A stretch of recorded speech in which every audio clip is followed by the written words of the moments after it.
Welcome back, everyone. In this deep dive, we are going beyond typical video conferencing to explore immersive and personalized environments. We'll be delving into a research paper Okay. titled BlendScape, Enabling End-User Customization of Video Conferencing Environments Through Generative AI, presented at the 37th Annual ACM Symposium on User Interface Software and Technology.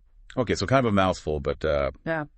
I think we're all familiar with the limitations of current video conferencing. Generic backgrounds, lack of personalization, and I think a lot of us have experienced some disengagement as a result. The researchers argue that these limitations really do affect the effectiveness of video conferencing. And considering its importance in both our work and personal lives, I think it's a valid point. I think so too. So what's their solution?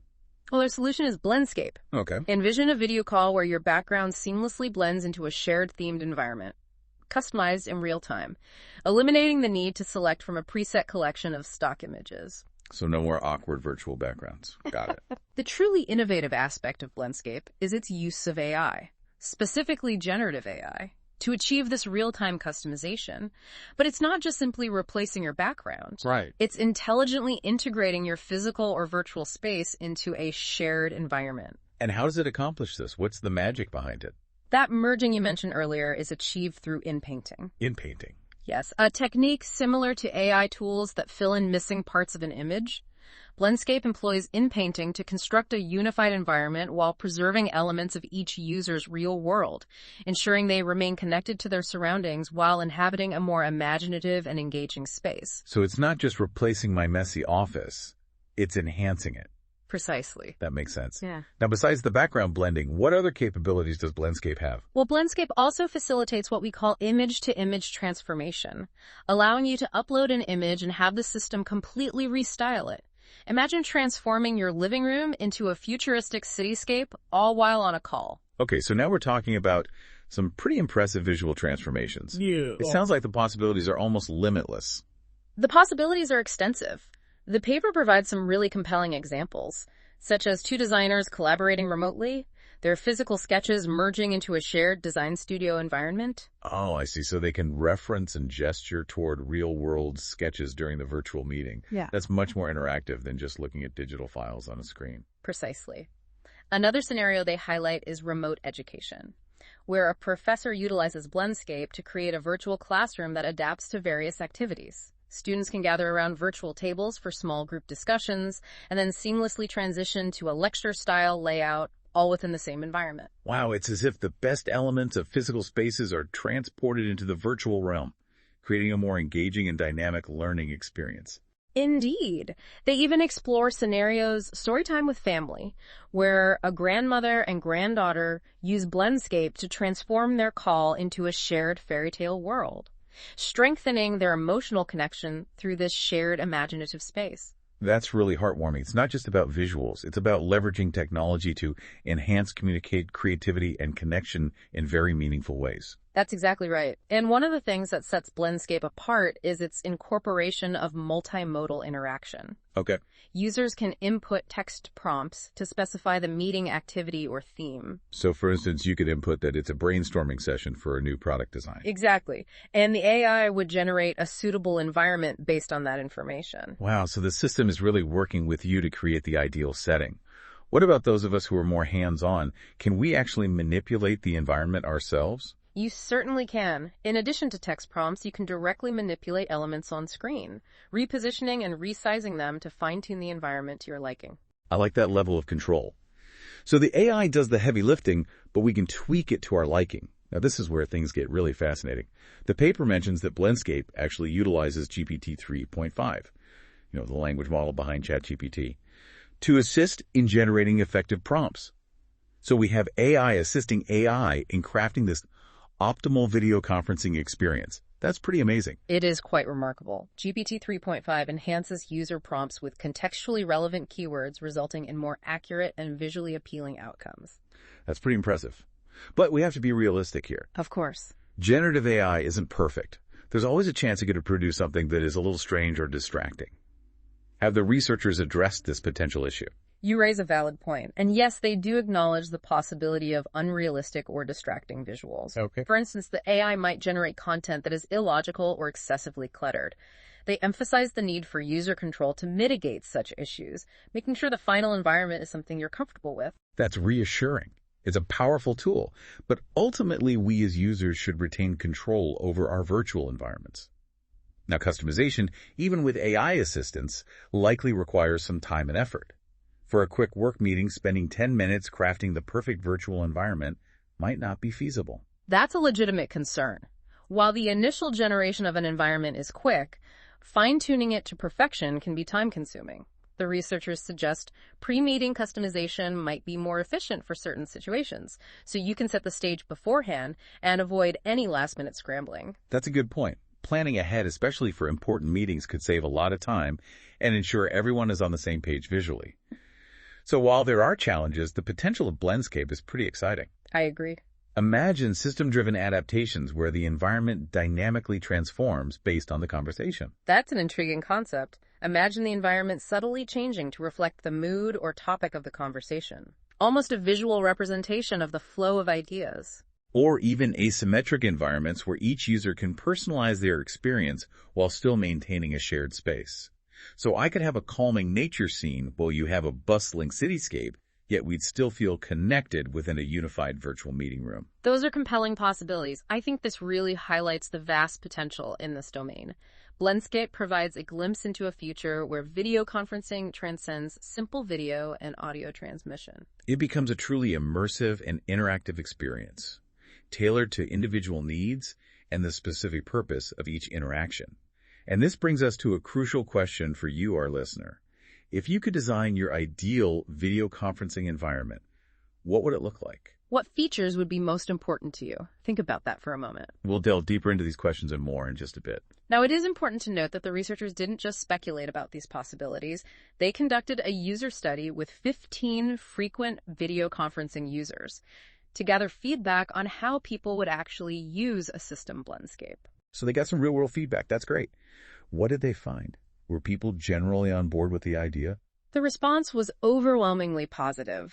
Participants were quite enthusiastic about BlendScape's potential to make video conferencing more engaging and personalized. They sought a wide range of potential applications, from professional settings to social gatherings and even therapeutic uses. So there's real hunger for something more than the standard video conferencing tools we're used to. Did they encounter any, roadblocks or concerns during the study? Well, the study revealed a few key takeaways that highlight the need for careful design and user control when it comes to AI-powered customization. One interesting observation was this tension between the desire for authentic environments and the higher expectation for realism that comes with it. So people liked the idea of blending their actual backgrounds into the shared space. But they were also more sensitive to any imperfections in that blending process. Precisely. When the AI generated something that was slightly off, in terms of perspective or lighting, it stood out more and was more jarring in a blended environment compared to a completely artificial one. It seems as we get closer to replicating reality, we become more attuned to any deviations from it. That makes sense. It's sort of BlendScape's version of the uncanny valley. Too artificial and it feels fake. Too close to real and any flaws become glaringly obvious. Finding that balance is going to be crucial. Absolutely. Another notable finding was the varying preferences for the strength of thematic elements. Some users really liked bold, visually distinct themes. That made the purpose of the meeting very clear, while others preferred more subtle cues. So for a brainstorming session about a new product launch, some people might want to be in a virtual rocket ship, while others would prefer a more traditional office setting with just a few, product design books on the shelves. That's a good analogy. The key takeaway here is customization. Users need some control over those thematic elements to create an environment that feels right for them. This whole customization aspect seems to tie into another theme that emerged from the study: the use of spatial layouts to structure collaboration.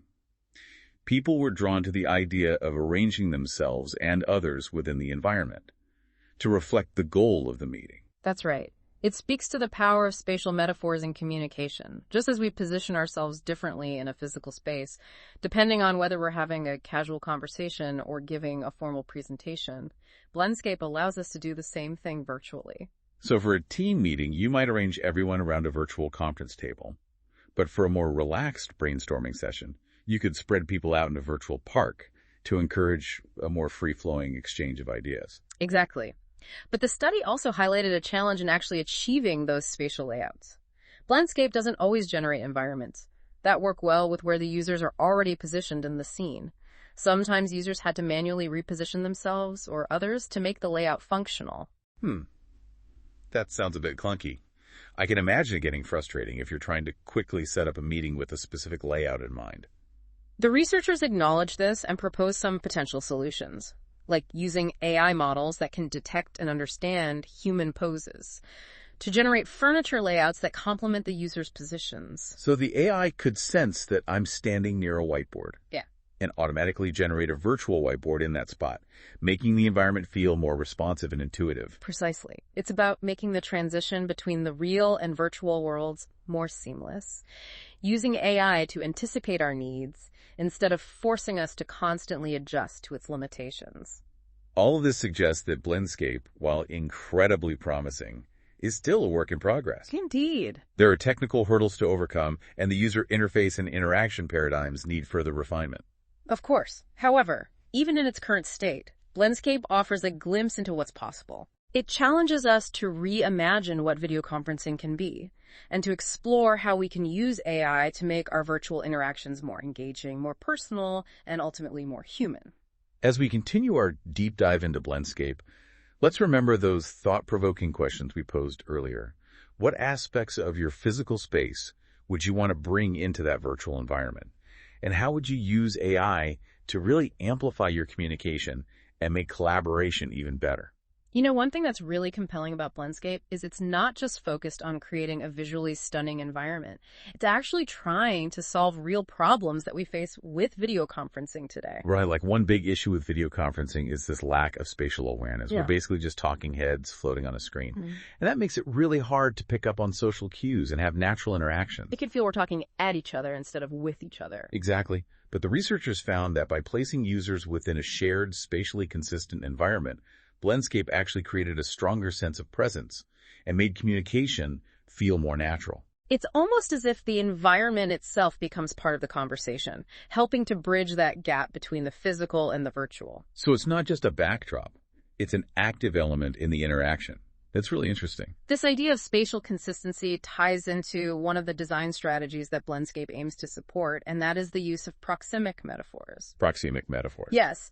So in the real world, we naturally use proximity to signal our intentions and relationships. Right. Right. We stand closer to people we're comfortable with, and we move away when we need some space. Exactly. And BlendScape allows us to recreate those proxemic cues in a virtual setting. For example, the paper describes a scenario where a professor is using BlendScape to facilitate small group discussions in a remote university course. Okay. So instead of just assigning students to breakout rooms, the professor could actually create a virtual classroom with multiple tables. Students could then choose which table to join, signaling their group affiliation through their virtual proximity to others. I like that. That's clever. It's like a virtual representation of choosing your lunch table in the cafeteria. Yeah. It adds a layer of social dynamics that you don't get with traditional breakout rooms. Exactly. And as the meeting progresses, the professor could even manipulate the environment to encourage interaction or direct attention. They could enlarge the video feed of a student who's speaking or move all the students closer together for a full class discussion. It's fascinating to think about how these subtle spatial manipulations can really change the way we interact virtually. It's almost like having a virtual stage manager who can orchestrate the flow of conversation. Now, another design strategy that BlendScape supports is the integration of representations of physical or digital task spaces into the environment. Right. We talked earlier about designers incorporating their physical sketches into a shared studio, but the researchers take this concept even further. They envision scenarios where users could scan physical objects into the environment, creating virtual replicas that can be manipulated and shared. So imagine a group of engineers collaborating on a product design. They could each scan components of the product into the environment, creating a virtual prototype that they can assemble and interact with together. It takes screen sharing to a whole new level. Instead of just looking at a static image on a screen, you're actually interacting with three-dimensional objects in a shared virtual space. That could have huge implications for fields like architecture, engineering, education, where working with physical objects is so important. As we wrap up our exploration of BlendScape, we leave you with this final thought. Imagine a world where video conferencing is no longer just a stand-in for face-to-face interaction, but a truly rich and dynamic experience that uses the power of AI to amplify our communication, foster creativity, and strengthen our connections. What role will you play in shaping that future? I think that's a great question for all of us to consider as we move forward in this increasingly virtual world. Thanks for joining us on this deep dive into BlendScape, and we'll see you next time.